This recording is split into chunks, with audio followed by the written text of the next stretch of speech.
My name is Erica, and I've been a registered nurse for a little over 6 years now. Most of my shifts have been overnight, the kind of shifts where the world outside feels asleep, but the hospital never is. If you've ever worked in healthcare, you know the night shift is different. The hallways feel too long. The silence has weight.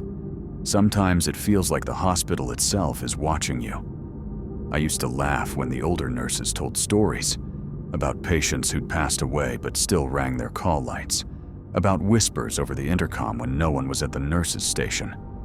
I told myself it was fatigue, or stress, or just bad wiring. That was until I started working on the 3rd floor. It was around 2 in the morning when I first noticed it. The call light for room 313 blinked on my panel. At first, I didn't think twice. I was the only RN on duty for that wing, so I grabbed my tablet and started walking down the hall. But as I got closer, I froze. Room 313 wasn't in use.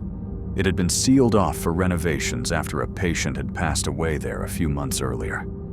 I remembered because the maintenance team had taped the door shut with a big yellow notice across it. So why was its call light flashing? I stopped at the door. The red glow from the light panel pulsed softly above me. Out of instinct, I whispered, "Hello? Is anyone in there?" No answer. I swiped my badge just to check the maintenance logs. No one had opened that door in days. But the light wouldn't stop flashing.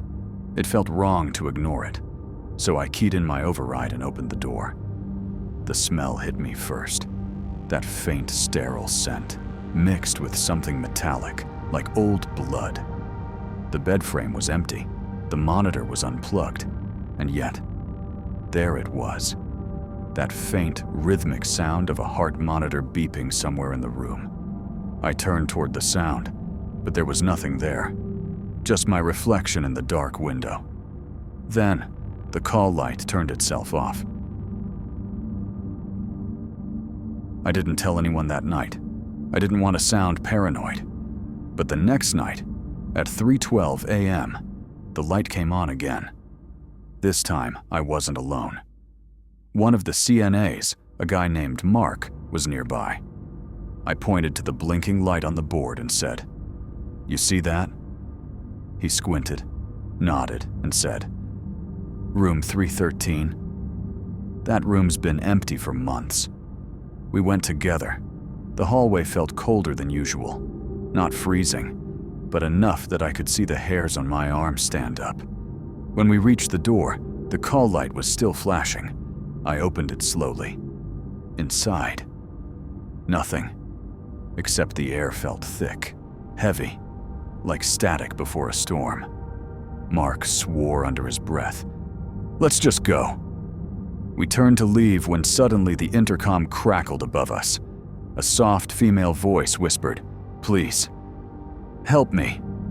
Mark jumped back. "Did you hear that?" I nodded, frozen. We both looked up at the ceiling speaker, but the nurse's station board showed no incoming intercom from that room. And that voice, it sounded like someone in pain, someone pleading. Then, as fast as it came, the voice cut out. The light turned off again. Mark didn't say a word. He just left the floor early that night. The next morning, I went through the patient archive. Room 313 had been occupied by Mrs. Eleanor Briggs, an elderly woman who had suffered a massive heart attack. She passed away during the night shift, alone. The note said she had pressed her call button repeatedly before she coded, but due to a simultaneous emergency on the same floor, it took staff over 10 minutes to reach her. Her final recorded words were, "Why won't anyone come help me?" I didn't know what to do with that information. But from that night on, I couldn't shake the feeling that she was still there, waiting for someone to answer her call. 3 nights later, I was doing charting near the nurse's station when the power flickered. The lights dimmed, the monitors beeped, and then, click, the call light for room 313 came on again. My chest tightened. It was the same time as before.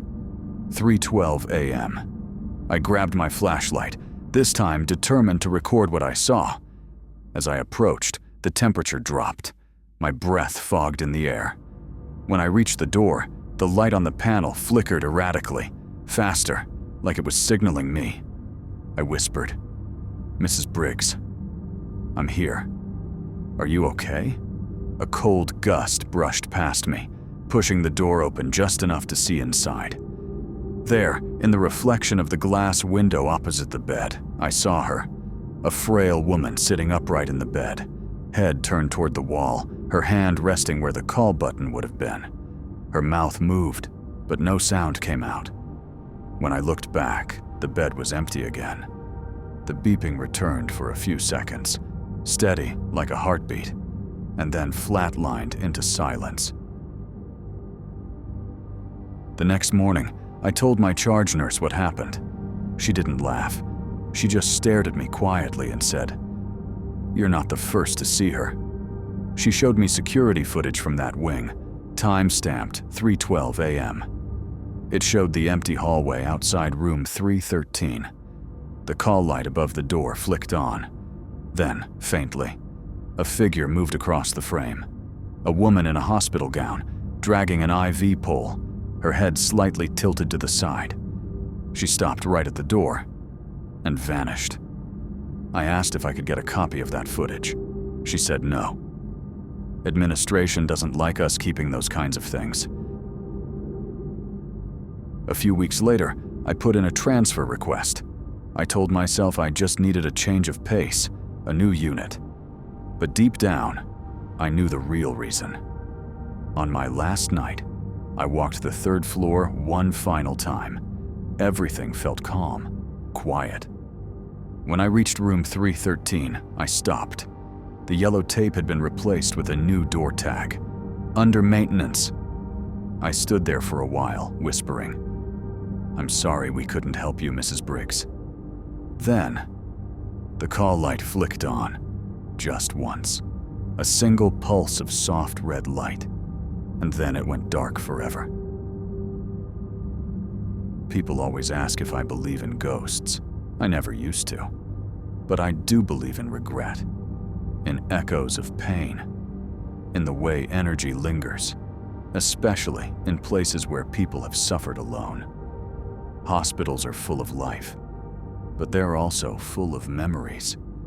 And sometimes, those memories just want someone to finally answer their call.